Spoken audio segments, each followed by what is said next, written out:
Have you ever been curious about what the queens of England truly looked like, outside of the historical paintings and worn photographs?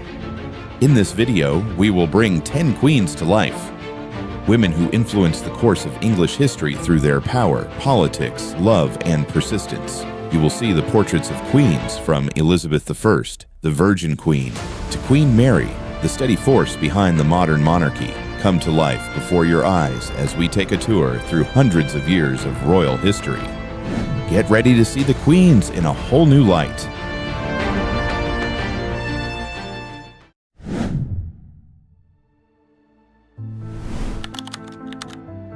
Eleanor of Aquitaine, born in around 1122, was one of the most powerful women of the Middle Ages. She became the great heiress of Europe when she inherited the enormous Duchy of Aquitaine when she turned 15. She first married Louis VII of France, but their marriage was annulled after 15 years. Shortly after being separated from Louis, she married Henry Plantagenet, who became Henry II. The couple had 8 children, including 2 kings, Richard the Lion-Hearted and John. Eleanor was bold and politically engaged. Indeed, when she supported her sons in opposition to Henry, she spent nearly a decade in prison. An important patron of culture and diplomacy, Eleanor lived until the age of 80 and left behind a forever-lasting dynasty.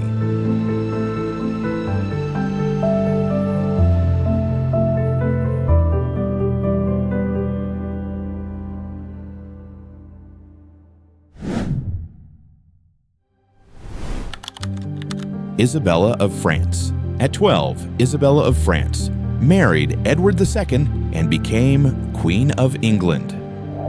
Their marriage was troubled, as Edward favored men like Piers Gaveston and Hugh Despenser, leaving Isabella humiliated and sidelined.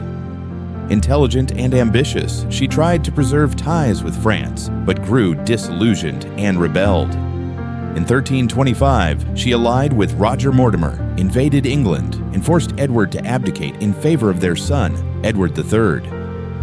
Briefly co-ruling with Mortimer, she earned the title She-Wolf of France. After Mortimer's execution, Isabella retired comfortably until her death, remembered as both bold and controversial.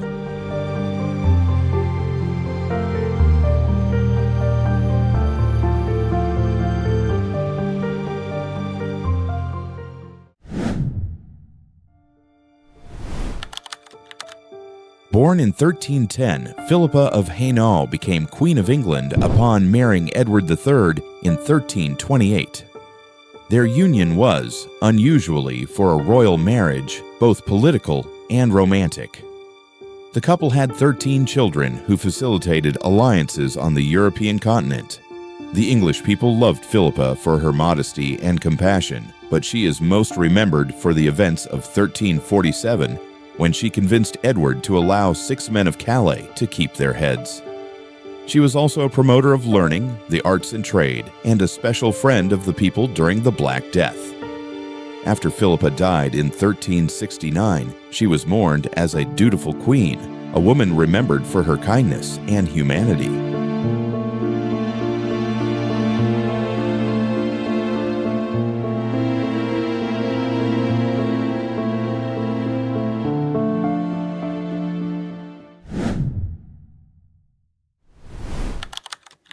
Anne of Bohemia, 1366 to 1394, was born in Prague and at the age of 16, married Richard II of England in an alliance designed to solidify ties with Central Europe.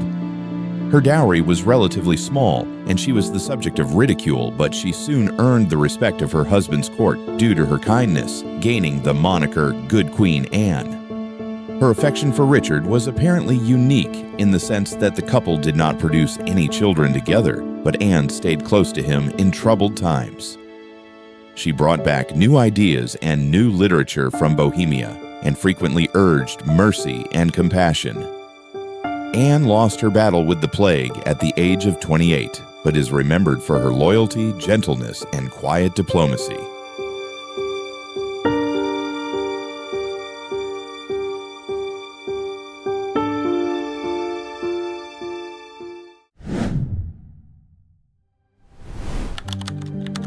Elizabeth Woodville, born circa 1437, was a commoner and widowed mother before marrying Edward IV secretly in 1464, the first time an English king married a subject while reigning. Her physical beauty, charm, and intelligence made Edward fall in love with her, but her family's rising influence in England made her no friends among the nobility. But she had many children, including Elizabeth of York, who married Henry VII, unifying the rival houses of York and Lancaster. After Edward's death, Elizabeth's young sons, Edward V and Richard, also disappeared in the Tower. For history's sake, they are remembered as the Princes in the Tower. Even after tragedy struck, she lasted long enough to witness her daughter's establishment of Tudor rule, and she will forever be remembered as a survivor.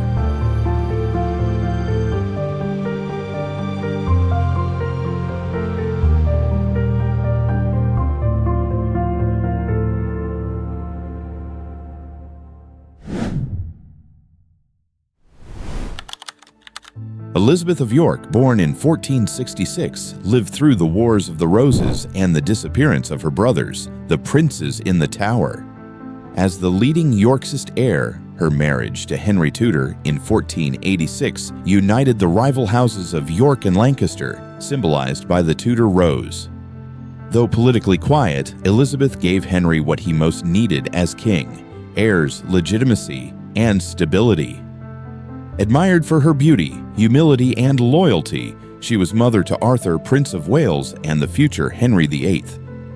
Elizabeth died in 1503 at just 37, remembered for helping reconcile England and begin the Tudor dynasty.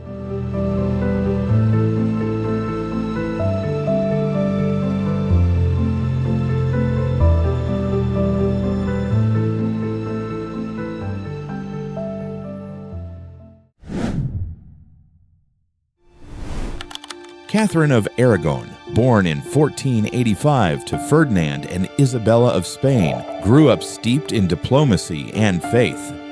At 16, she married Prince Arthur of England, but his early death left her a widow. To preserve the Spanish alliance, she wed his brother Henry VIII in 1509. Catherine quickly won admiration for her loyalty, intelligence, and strength, even serving as regent during Henry's campaign in France when England triumphed at Flodden. Her failure to produce a male heir, only Mary survived, led Henry to seek annulment, sparking the English Reformation. Removed from court, Catherine died in 1536, remembered for her dignity and resolve.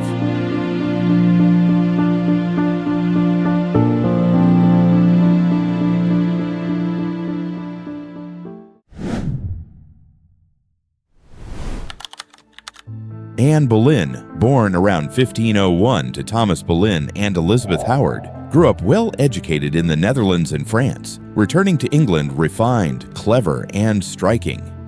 Serving as lady-in-waiting to Queen Catherine of Aragon, she quickly captivated Henry VIII. Unlike many women of her time, Anne refused to be merely his mistress, insisting on marriage. Henry's determination to have her led to England's break with Rome and the birth of the Church of England. Crowned queen in 1533, she gave birth to Elizabeth but failed to produce a son. Accused of false charges, Anne was executed in 1536, yet her legacy endured through Elizabeth I.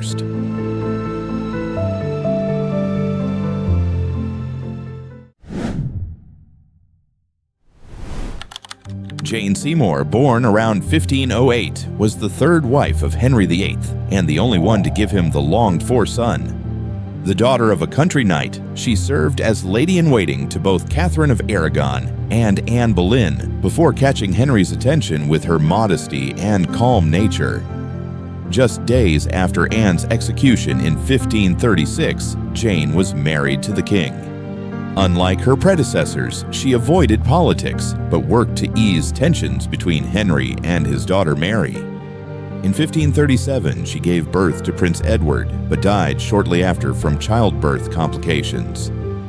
Henry treasured her memory above all his wives.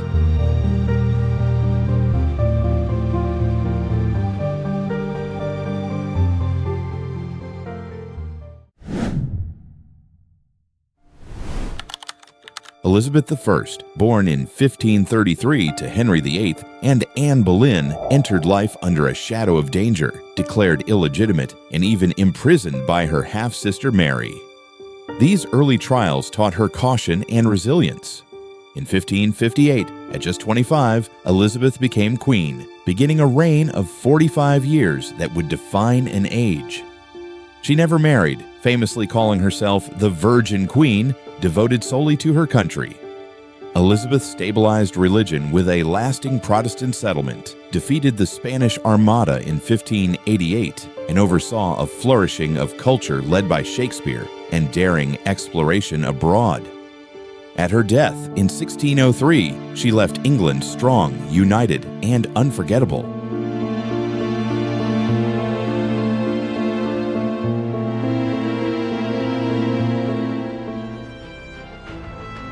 These 10 queens represented much more than just faces and portraits. They were mothers, leaders, visionaries, and symbols of their time. With modern technology, we can bring their stories to life again and see the faces who once ruled England move. If you enjoyed this exploration into history, remember to like, subscribe, and share the video. Which queen's story inspired you the most? Let us know in the comments below, and see you next time for more history brought back to life.